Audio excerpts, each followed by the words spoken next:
minor tasks to perform, one of which is to survey a little more of the historical side of alchemy, this time by paralleling the rise of alchemical traditions in North Africa and its development among the Chinese. Chinese alchemy is quite different in spirit, methodology, from the European approach to this subject. And because of its comparative antiquity and the way in which it developed, we may have a clue to the obscure origin of European alchemy. We've already noted that the great rise of the alchemistical symbolism with its extravagant use of emblematic devices and elaborate formulas coincided with the rise of the other mystical schools in Europe, and it should not be regarded as ancient as is popularly supposed. Now in China we find what may well be the building up of a pattern that finally led to the rise of European symbolical alchemy. In China, this mystical art is associated with the cult of Taoism. So we'll have to examine for a moment Chinese philosophy, where in China alchemy stems directly from philosophy, a link which we do not have in the West. We're not sure of the relation of these groups. But from the study of the Chinese, we may well begin to re-evaluate our Western historical approach. Taoism, arising as the result of the teachings of the obscure Chinese philosopher Lao Tzu, passed through three distinct stages in its development. The first, the philosophical; the second, the transcendental; and the third, the theological. These periods are roughly divided into about 600 to 700 year periods.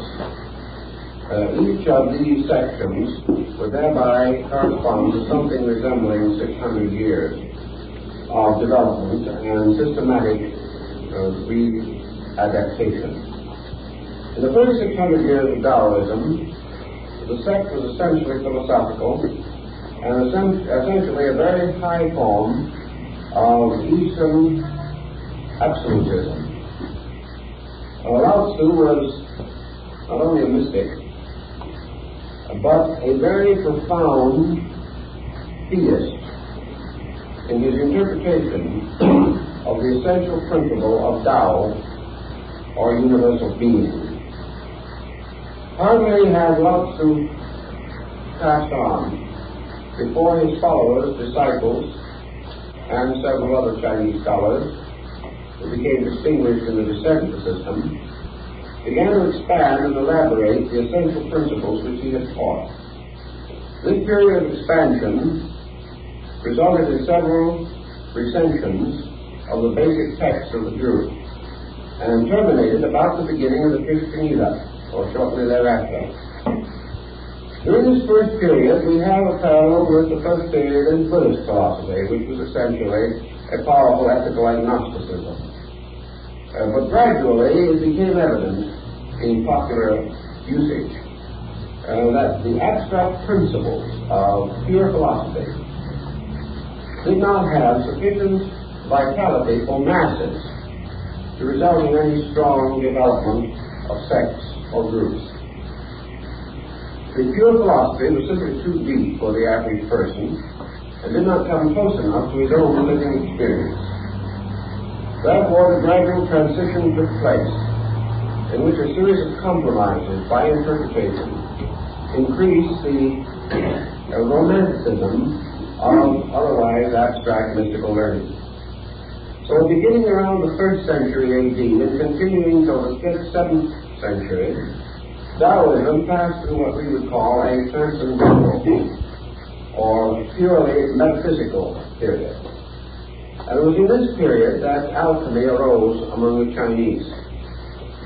And it arose among these Taoist monks and scholars and sages was begun to think as much in this manner concerning the essential teachings of the original master, the ancient master.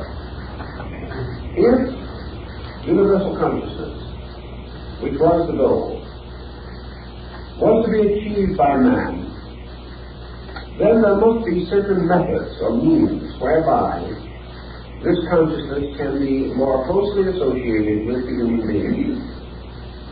And the Taoists, taking the attitude based upon a very brief statement in the Tao Te Ching, came to the conclusion that Tao, or the universal light agent, the universal principle, existed in everything, but was more abundant in some things than in others.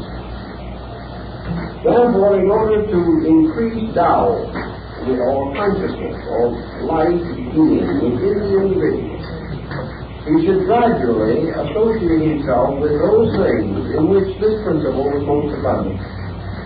We come very close to the Paracelsian theory of union, that certain living things had a larger share of this essential energy than other things. We believe that in a different way on a scientific level today. We believe, for example, that certain foods contain more nutrition than others. And to the Chinese, nutrition, the essential element of nutrition, the basis of it, was Tao, or life. Therefore, if we are a little bit unhappy today over overly refined sugar and overly refined flour and various homogenized dairy products, because we doubt their vitamin or vitality content, so the Chinese in this early period were speculating as to the essential abundance or deprivation of nutriment or nutrition within the various elements of food and the various means of concentrating Tao within the body of the human being. So we began to speculate like this: what are the principal ways in which energy can come to the person and be distributed throughout his body and nature, so that he may unfold or grow or come nearer to the full expression of his Tao content? And the Chinese came to several conclusions. They divided this field into three essential parts. The first they called breath. Now, the moment they began to talk about Tao and breath, they began to come very close to the yogic systems of India. They held in China that Tao was in the air, and therefore that to inhale was to accept Tao into yourself. This is the breath of life, or the living breath. Air in its eternal circulation was symbolical of the endless motion of the Tao principle in the universe. So the problem was to increase the intake of air, which they did by various disciplines. Also, through the development of esoteric arts, to use the will or the consciousness to distribute this air within the body, so that it could be more rapidly brought into direct contact with vital organs, nerve centers, and brain centers. They started in, for example, with a formula like this, that the disciple should start in by inhaling and then counting his heartbeat before exhaling again. He could start by inhaling, holding his breath, and counting his heartbeat up to 100. At which time he should exhale. By doing so, he would increase the duration of the energy principle from the air, which remained longer within him. Also, at the same time, it would gather more negative or useless material to be disposed of. In other words, the Chinese referred to this process as body cleansing through breath. They held that the sage, through practice over a period of years, could finally reach the point where he could hold the breath and count to 1,000, which would be quite a long time, probably 2 or 3 minutes. And also, during this period of time, would accomplish what they call body cleansing. Now, the second part of breath was the Tao is absolute rhythm. And you can estimate the parallel between, for instance, this Chinese policy and Western calisthenics. You can see a good Westerner get up in front of the window, open it up, beat on his chest, take a deep breath, and actually explode. This is our way of doing everything. It's not subtle by any means. But then the West is not subtle. But the Taoist was subtle. So he told them what to do. He said, before you do this breathing process, you should take a feather and suspend it on a very fine thread or hair about 6 inches in front of your face. And in the process of both inhaling and exhaling, you must not disturb the feather's motion. You mustn't cause it to swing or sway or move. In other words, you must both inhale and exhale very quietly, without any sense of pressure. You must not hold the breath until you burst and it all comes out with one fell swoop that will blow the feather across the street. You have to do this all very rhythmically, very subtly. There must be no obvious breath. There must be no obvious exertion.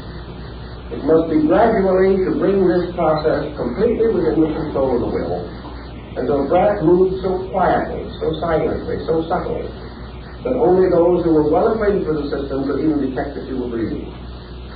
Thus breath becomes absolutely smooth, as the Chinese call it.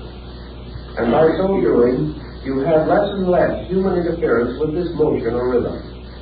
So the breath was one way in which they sought to cleanse and transform the internal part of the body. Now, the second thing they recommended was, of course, diet. And in the case of diet, they had some very strange ideas. For example, the Chinese rejected all grains. Instead of wheat being the staff of life and all that type of thing, they rejected grains of all kinds, the 5 grains which they knew. They said that the grains were detrimental to Tao. They insisted mostly upon fruit and green vegetables and foods that were exceedingly light. They felt that any weight of food within the body, even though this weight might be of a very solid and substantial nutritive quality, was too coarse, too mundane to serve the purposes of Tao. That the universal energy principle found in plants was most easily assimilable directly from a living plant that was uncooked, and that it was also assimilable from the plant itself rather than from its fruit or seed. Therefore, the stalk, the stem, the leaf, the flower even, was more abundant in Tao than the final consummation of this plant in its fruit or seed. Because in the process of transforming into its final fruit or seed, a transition occurred in the nature of Tao, and it was not so readily available to the body. Thus the Chinese held that universal life could be quickly taken in to certain types of plants and plant life. And in their mystical speculations, they listed a number of food products which were definitely powerful in this element of Tao. Now, the third phase of their research dealt with what they call discipline.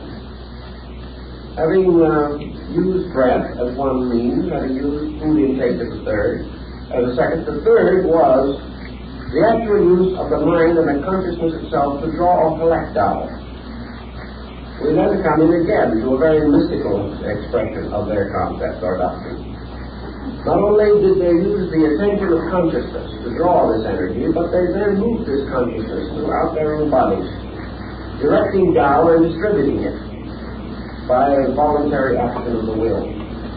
But whether it was the food or the breathing or the consciousness, it all had to be very rhythmic, very subtle, with a minimum of action of any kind, a floating of life upon the surface of action. Never for a moment this tremendous intensity with which we associate activity in the West.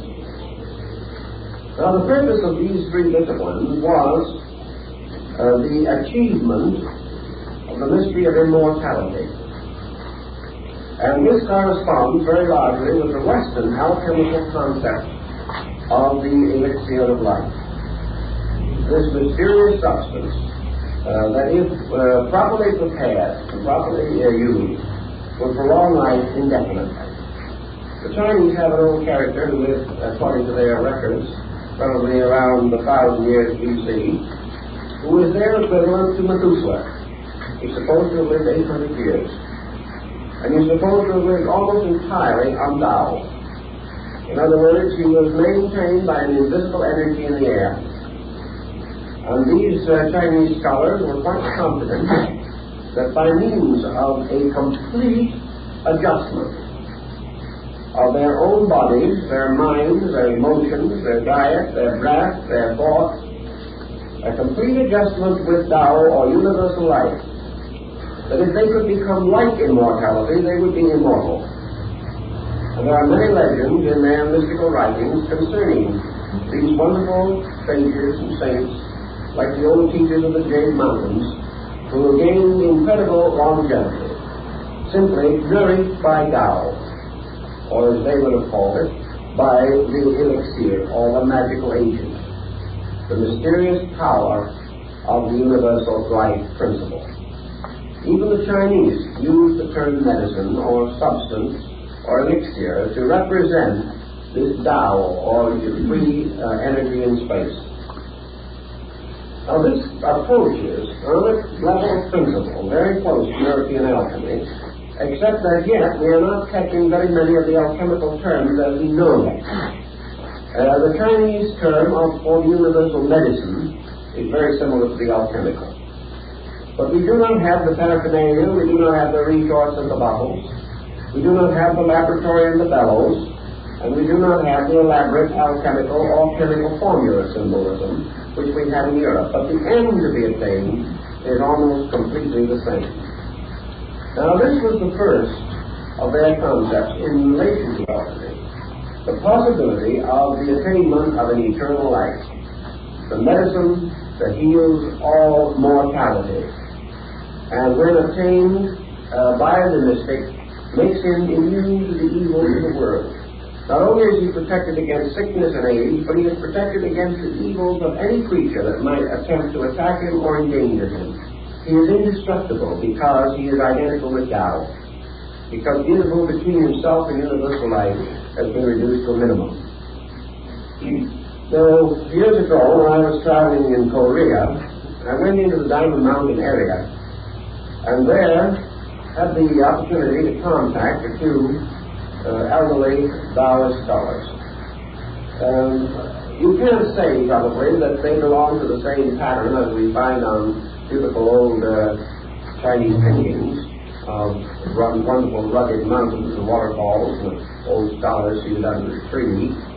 They did not have quite that amount of glamour, but from these men themselves and from legends and lore in the community, we could get a pretty good picture of how things were 1,000 or 1,500 years ago, because change is slow in those countries.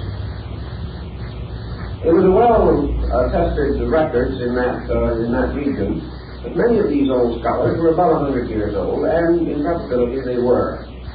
And one look at them would well testify to extreme longevity. There were rumors that some had reached 150. And while there was no particular point of the fact that they would ever be immortal, they certainly had exceeded the average person's span of life.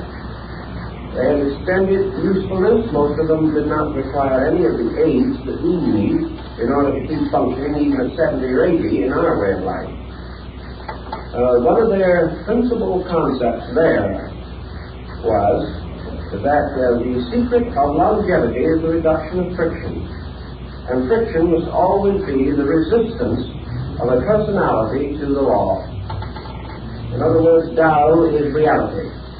Those that move with reality flow as little ships upon the surface of a straight and placid river. Those who go against the law immediately come into conflict. And the moment there is conflict, there is death. There is friction, the wearing out of things, the exhaustion of resources, the wasting of energy. It is not what we do that wastes energy, but the way that we do it. And also the hazards, mental and emotional, with which we burden the things we do. An individual in the West has an unpleasant task to perform.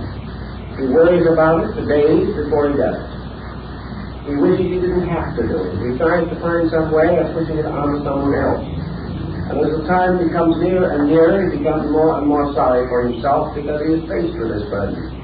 By the time the actual task arrives, he is no longer really in good condition to face it.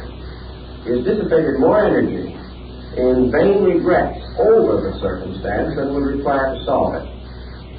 Then after it is finally completed, he continues to be sorry for himself and then develops gradually a heroic attitude in which he goes from then on recounting to others the extraordinary serenity and this extraordinary courage with which he faces disagreeable situations. This is a tremendous waste of energy. And the Taoist would simply advise that the person relax and pull through the circumstance, whatever it is. Face it. Face it without qualms, face it without regret, face it without fear. Whatever it is, it is. You do it as well as you can, working in a complete state of relaxation so that every faculty and power that you have is available. You are less likely to make mistakes. You are less likely to make a wrong decision or a hasty one or an over-influenced one. And in all probability, the incident itself will almost evaporate as it approaches, because you have failed to make it important. By so doing, you will conserve energy and kept the laws. So these old Chinese scholars say that the answer to all this is simply relax. That if you meet all incidents simply as factual, simply as things to be done next, regardless of whether you like them or do not like them, you take all of the pressure out of them. You take all of the tension away from yourself. And as a result, you accomplish more, you enjoy better health, and no matter how busy your life may be, you have time to sit in your bamboo grove and write poetry. The Taoist monks who have watched Europeans in China and in other countries in their way of life point out that even the busiest man in the West could sit in his bamboo grove if he wanted to. If he only did the things that he is doing now, but did them with absolute lack of tension, he would find that instead of taking all day, it would take 2 or 3 hours, and he could write at least one extra poem every day. It depends on how we do things. And in Taoism, this smooth way, the quiet way, the peaceful way of doing everything is the way of immortality. It is also the best preventive we know for ulcers, one of the serious difficulties of our modern life. So all of this lies into one pattern, and that is the Taoist concept of the possibility of man, by special knowledge, by arts, by sciences, by the investigation of natural law, to finally achieve eternal life, which they regarded as not impossible, although they did not claim that they had attained it. They did claim that they had found ways of extending life, which would indicate that the ultimate goal could be accomplished if man's consciousness was brought into absolute harmony with the universal plan, so that full and complete union with reality would mean not only the end of sorrow, the end of pain, but the end of death. This was their belief. We may assume it or not assume it as we please. Now, the second thing that was of great concern in China, and has always been a great concern in China, was poverty. In China, there is no middle class as we know it, and there never has been. There is the rich and there is the poor. And the poor are many and the rich are few. And between these two, what we call our great white-collar class here in the West has no existence. So in the second degree of the concept of art, magic, sorcery, metaphysics, the Chinese developed the idea that comes the closest to the Western alchemical tradition, and that is the transmutation of base metals. He believed firmly that it would be perfectly possible to make gold. Why? Because gold was a symbol of Tao. Gold, as the most precious of all substances, was an appropriate emblem of reality, the most precious of all things in space. As the gold represented the light of the sun, the light of reason, the light of wisdom, the light of truth, so gold represented the great treasure. Gold on the mystical and philosophical level could be wisdom, because wisdom is a kind of wealth that exceeds all the wealth of the earth. Truth is a treasure greater than the most precious diamond. Reality is more valuable than the scepter of the purest jade. So all these great and wonderful realities, these truths, this wisdom, all these became associated with the concept of gold. Now the gold, in turn, was associated with the concept of being the king or ruler of all the metals. So Shang-Ti, imperial heaven, was the yellow emperor. And yellow was a color which, rising in the Taoist period of Chinese metaphysics, became the emblem of the yellow road of heaven. It became also the emblem of the imperial house. It was the sign of supreme power. And yellow and gold were religion. So to make gold, the Chinese began to develop a concept.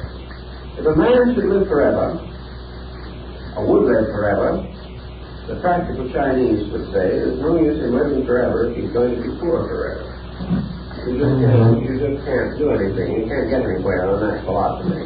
And if you think about the Chinese for a moment, you will realize that with all their philosophy and all their art, they're very practical people. There isn't a person in the world shrewder than a Chinese merchant. Now in China, of course, a well-fed person who shows a reasonable amount of rotundity is regarded as almost approaching a divine estate because there are so few of them. Therefore, one of their basic symbols for happiness in this world is to be fat. The fat person is happy because you cannot be fat without having something to eat. And in China, an individual who has something to eat is a superior man. He not only is most fortunate, but he must be most clever, or he wouldn't have found a way to get something to eat. The worldly wisdom, worldly power, worldly affluence, all has to do with food. And food, in turn, all has to do with money. So on the physical plane, the Chinese, being always a practical man, instead of doing what some of the Western religions have done, and that is develop methods of meditating for prosperity, he started to go into the transmutation of metals. And believe it or not, way back in that period, the Chinese hit upon mercury as being the most important metal or element in connection with their transmuting process. And they associated mercury with a substance called cinnabar, from which mercury could be abstracted. And so cinnabar became the basic material with which they worked in the effort to gain the secret of the transmutation of metals. They had no laboratory such as we know, as we've mentioned, and your painting of an old Chinese alchemist, as he looks back in that period, usually represented a little man seated under a tree somewhere, with a very tiny little stove in front of him, probably about the size of a suitcase, and looking more like a moderate-sized incense burner than anything else. And in the stove, and in the little furnace he had, a little cup in which he was working all these materials, and he certainly was not in mass production. He was working in a very small space with a very small amount of something. But he was very busy and just as conscientious and sought in his activity as any Western chemist. But he didn't have a great number of materials. He didn't have a wonderful pharmacopoeia to call upon, or shelves with bottles and all those things. He was more or less working with one little container, one little group of substances which he probably carried in a little box in his sash or something of that nature. It was all done on a very personal and intimate scale. But he was looking for a means of transmuting base metal into gold. And he held that the reason he knew it could be done was because, on the level of philosophy, his own base metals, his person, could be transformed. If he, as a person, could be transmuted from a state of ignorance to a state of wisdom, then on the level of the metals, base metals must be susceptible of changing. Man can change. Man can perform the alchemical mystery in his soul. And that which is possible to the soul, by analogy, is also possible to the body. So the Chinese alchemist was convinced that the rules and regulations by which he could achieve his own identity with Tao could be used to bring all base substance into an identity with gold, which was Tao. It never occurred to him for a moment to question that this group of analogies was essentially correct. Now, as we have in the West a great many accounts of transmutation, so we also have in the East. And there are many old Taoist hermits who are supposed to have been able to go on indefinitely, performing great and wonderful charities, and by means of the gold which they were able to manufacture. Now, there was another element that came in connection with this, and perhaps this had a bearing on it, although we're not too sure of all the elements involved. Unfortunately, we have as much knowledge of Chinese literature as we have of Roman. It would probably have changed the course of Western civilization, but we don't have it. In the Taoist work, the problem of the production of medicines under magical formulas for the curing of various diseases developed very rapidly. The Chinese had a strange and rather eccentric group of medications, but they still were quite shrewd, quite wise, and quite gifted in their ability to treat many ailments for which we have no immediate solution. But in their medicines, one of the most important and priceless ingredients, particularly in their mystical remedies, was gold. Now, you know, as we all know, that it would probably have been very hard for Socrates to have gotten the gold if he had wanted to do any chemical experimentation. He probably never had the price of one small Greek gold coin, or at least very seldom had it. Great old chemists working with various medications in China were monks. They were poor persons who had renounced worldliness, so-called, to go into scholarship and study and meditation. Gold was for the emperor, not for the monks. Gold was not for an old hermit somewhere among the mountains, unless he happened to be fortunate enough to live in an area where he could maybe mine a little gold or pan a little gold himself.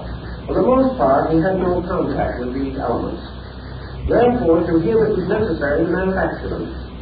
And there is a legend or tradition that the Taoists made gold for the purpose of their medicine, not for its own sake, but because they needed it as an ingredient in something else.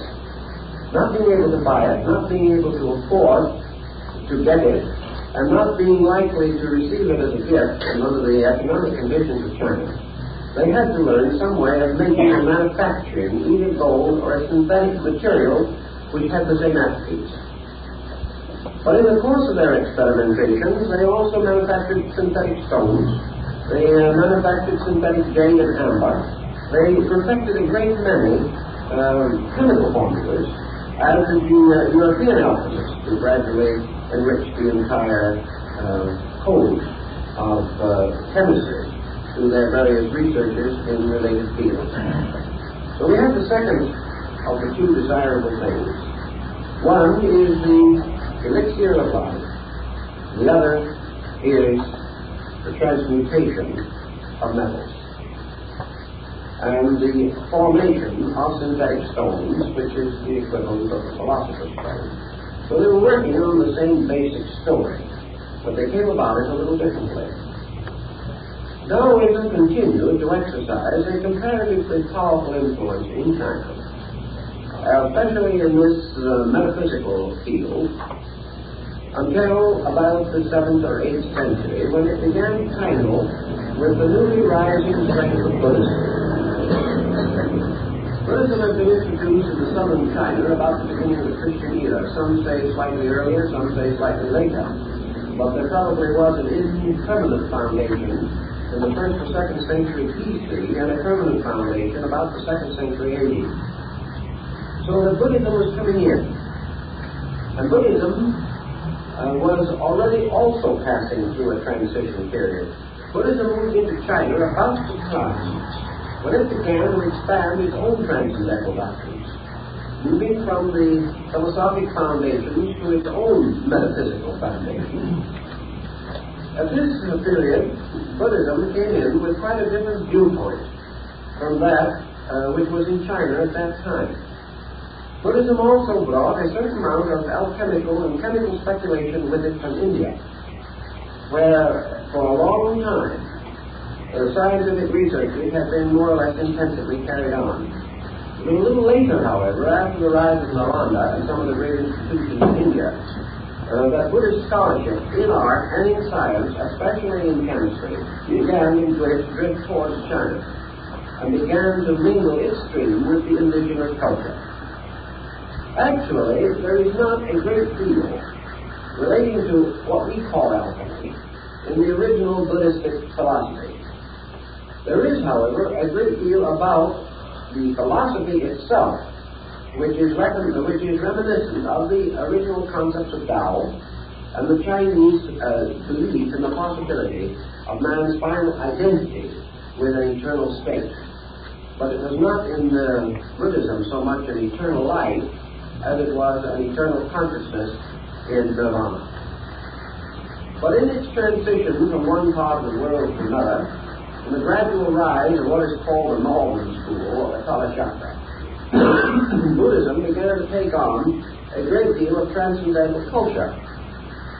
Until by the time it was centered in the northern group, the rise of Lamaism in Tibet, and the rise of the Great Vehicle, and the Pure Land sect in China, there was a lot of speculation going on, a lot of metaphysics drifting into the Buddhist philosophy. Buddhism, much like Gnosticism and Neoplatonism, had an absorbing quality about it.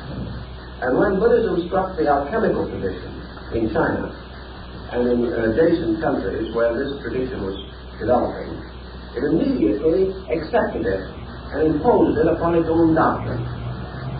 So that there came to be an alchemical or alchemistical interpretation of Buddhism also. And this particular phase of the subject is still very largely taught in the colleges of the Alahat sect in Tibet.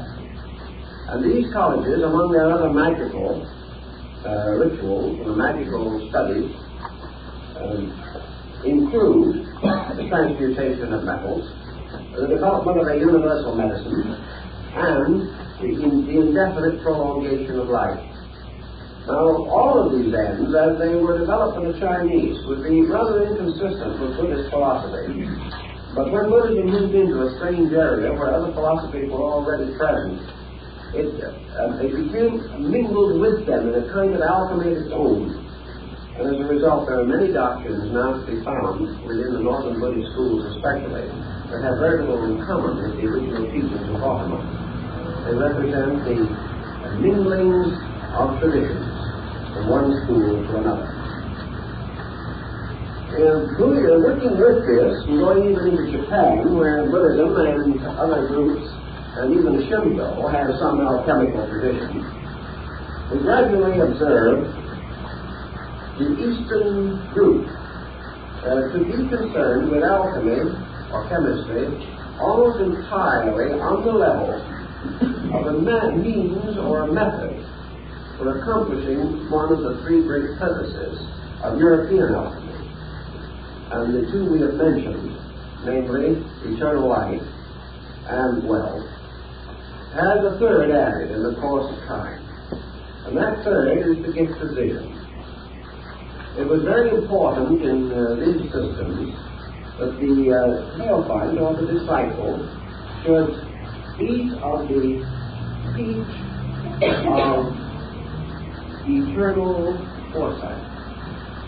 In other words, the power of immortality implied with it also a complete and eternal knowledge of all things happening everywhere, an ability to mentally announce the future, to examine into the deepest secrets of the world and of life.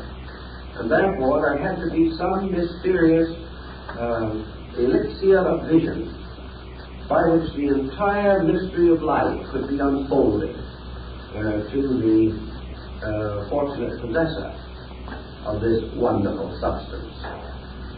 There's another interesting phase of this in the Taoistic concept that also mingled later with Buddhism, and that is that somewhere in the mysterious hinterland of things, there is a place where the genii, or the spirits, or the immortals dwell. There is a mysterious, fabulous land far beyond the reach of the average person. And here, the wonderful beings whom we see in little figures of porcelain and bronze and wood today were supposed to have an actual existence. They were the sages who had eaten of the peach of immortality and had gone off to join the city of the immortals, where the scholars and the mystics and the alchemists and the magicians all live together forever in eternal bliss, somewhere beyond those mysterious mountains that encircle the great Middle Empire. So your would-be alchemist, your mystic to come, believe definitely in the intercession of those who had already achieved the mystery. Because when you have immortal life and eternal wisdom and all wealth, you are a kind of super being. You might come floating down out of the sky riding on the back of a plane, for example. Or you might step off of your familiar dragon in front of his house someday and explain to him all the secrets of life. These people definitely had the belief that there were spirits, and that these spirits possessed these secrets. In Europe you had the same thing, because you had elementaries. And Paracelsus even believed that you could capture and hold these elementaries or beings, that they could give you the secret of the stone and all these wonderful and mysterious powers that had to do with the control of the elements of nature. So we now have the sage, the perfect one, the mysterious elder, who has the stone, and who becomes the equivalent of the European adept. And the Taoist adepts are these wonderful, pleasant-faced old gentlemen with long beards and high foreheads. They're associated with wonderful creatures, dragons and griffins, and wonderful birds and beasts, with knotted staffs and crooked sticks in their hands, and carrying bottles and carrying baskets and carrying bags, in which all the paraphernalia and wonders of their knowledge, these was all concealed. Sometimes the genii would sit down on the bag, and the bag would float up in space with him. It was anything you wanted. It was magic. And in this second period of Taoism, everything was magic. And magic also could cause you to communicate with these beings. And these beings could take you to the city of the gods, and there they could teach you this mystery of the stone. They could give you the secrets and formulas that you had sought for so desperately and so patiently through the years. So this phase of the alchemical tradition in China parallels very closely after Europe. The beings in Europe were not quite so fantastic, but the essential principles were the same. That it was possible for you to receive instruction from a master of the art who had already achieved this. Because in alchemy, it's perfectly possible for you to share knowledge. You lose nothing by it, the other person gains, but his gain is not your loss. Therefore, there is no particular reason why you shouldn't help him. In China, then, we have all of this tradition building up and growing and developing, and it finally comes out to us after maybe 2,000 years in what we call today flower arrangement. Whether in the Moribana school or the Ikinobo schools of Japan, the arrangement of flowers, the tea ceremony, all of these things, the incense ceremony, all have to do with the same principles, the same rules, the same ideas that underlie the Taoist concept of alchemy. So we'll take a little time to go into that, and we'll try to show you exactly what is intended.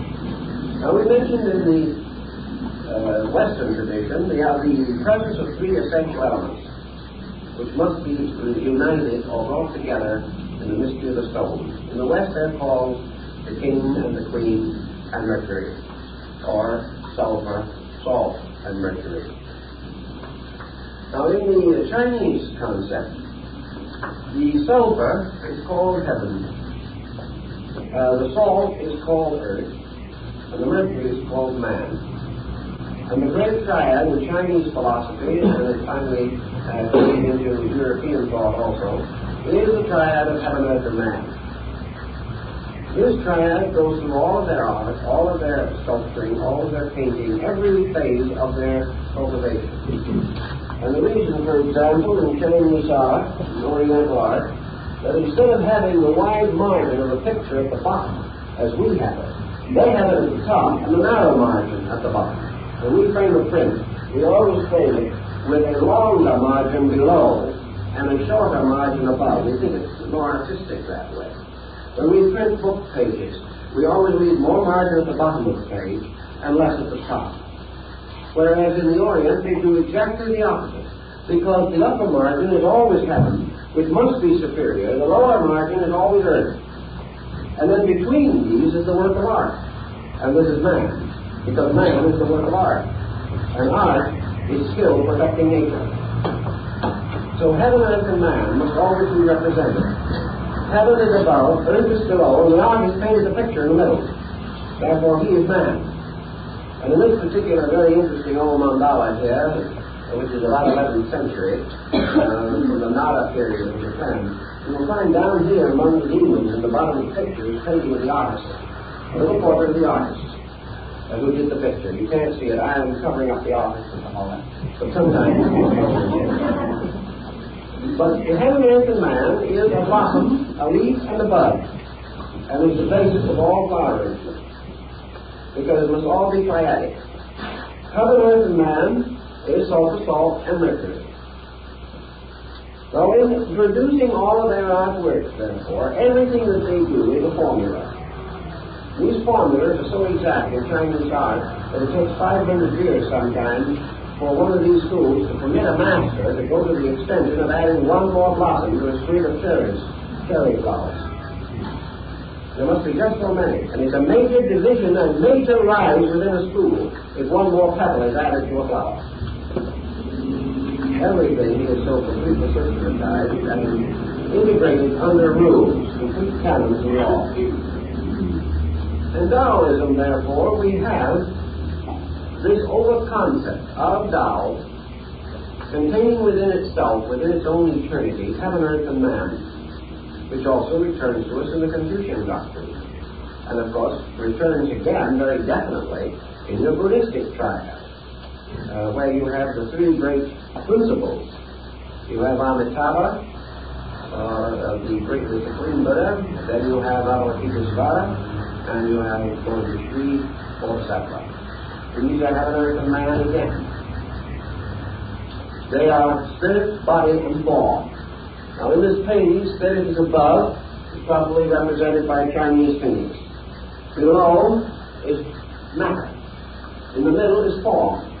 And here you have form, a magnificent composition. Now form is your chemical combination. Form is your alchemy coming in. Because in this central part is a formula. And a formula is a pattern in form. You can almost sense the meaning of it from the word formula itself. A man is a formula.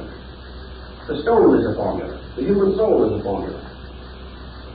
And in the Oriental system of art, it is always taught that the picture, the representation, must always be an absolute synthesis of the formula. And the formula is always balance. The formula is always equilibrium. It is always synthesis. China, therefore, picked very quickly upon the three great systems that arose within its own country and created a triad out of Confucius, Lao Tzu, and Buddha. And these were the three famous vinegar tasters of the old Chinese paintings. These three represented the schools, heaven, earth, and man again. And in this emphasis, you have the problem of equilibrium. And in alchemy, the great problem of equilibrium is the balance of the formula, or the balance of the compound. Because if you bring heaven and earth and man together in exactly the right compound, you have immortality. You have the stone. You have the universal medicine. You have the mystery of all knowledge. And you have complete equilibrium, which is the secret of Tao. If, therefore, the Chinese began to experiment with this concept, they believed it was a great hermetic miracle was played or was taking place within the great glass bottle of the universe. And upon this bottle lay plainly in Egypt the seal of Hermes, so that we refer to it now as the hermetically sealed bottle, meaning in this case that nothing can get in or out. But originally it merely meant that the bottles used in medicine and science were stamped with the mark of Hermes as a sign of the purpose of the experiment and also as a proper sign of medicine or the healing art. Within the great bottle space, the universal or eternal experiment was taking place. This experiment was the generation between heaven and earth of man. Now this generation did not mean man just as a human being. Rather, in the Hindu sense of the word manas, meaning the mind or the soul. Actually, the great transmutation was the union of spirit and matter to produce the mystery of soul. A man, because in him, of all creatures visible and knowable to us, we have the only obvious example of soul. And because man is able only to examine himself firsthand and all other things secondhand, and because man cannot find soul in anything else because he can experience only himself, therefore he became the symbol of the mystery. He became the symbol of the mysterious agent in which the compound of the opposites was achieved in the complete sublimation of universals. Man therefore receives from above by the hermetic symbol fire, and by the hermetic symbol of fire, he receives an influx or an internalization of spirit. From the earth beneath him, he receives the ascending influx of matter. Therefore, he has a body derived from the elements and a spirit derived from the stars, as Paracelsus said. And between the elements and the stars, between the earth and heaven, move the orbits of the sacred planets. And these are the seven metals from which the mystery of the soul is compounded. So man becomes the living soul. And as soul, there is achieved within him the equilibrium of spirit and matter. Now, to bring this equilibrium to bear upon the alchemical formula, the absolutely true center of the interval between spirit and matter must be found. And this is again revealed on another level of symbolism which is just as perfect and just as extraordinary, and about which someday I hope we'll be able to talk at greater length, and that is your music symbolism. Pythagoras sketched a monochord between the orbit of the fixed stars or heaven and the surface of the earth or the elements. And he caused this chord to be marked along its way with frets to break the chord or to break the string of the one stringed instrument into the harmonic intervals. And he placed one fret in the exact center of the string, by means of which he secured the mystery of the octaves. And in so doing, he placed this fret in the position of the sun in relation to the solar system, the way the ancients studied it, so that he caused the absolute point of equilibrium of tone to correspond with the body of the sun. And he caused this in man to correspond with the spiritual nature of the heart. And this sun, therefore, we come to again in alchemy. And from the salt and sulfur, the opposites, mingling together, we have in spirit united to matter the middle distance or meridian of form, the octave point on the thread or cord. And here we have the sun, which is the focal point of the world form being the perfect compound of spirit and matter. Now, as the sun occupies this mysterious central point, the sun is therefore gold, because the sun is produced alchemically in space by the mingling of the opposing elements. And all the great work of heaven and earth is achieved in the production of the sun, or gold, the core of the great world of metals. In this way, the philosophy of alchemy says that wherever there is absolute equilibrium, there is a sun. And that all planets and all other bodies are off balance. Wherever there is the sun, there is equilibrium. And the moment this equilibrium occurs, the sun becomes creative and causes to move from itself a series of unbalanced polarities and forms a solar system.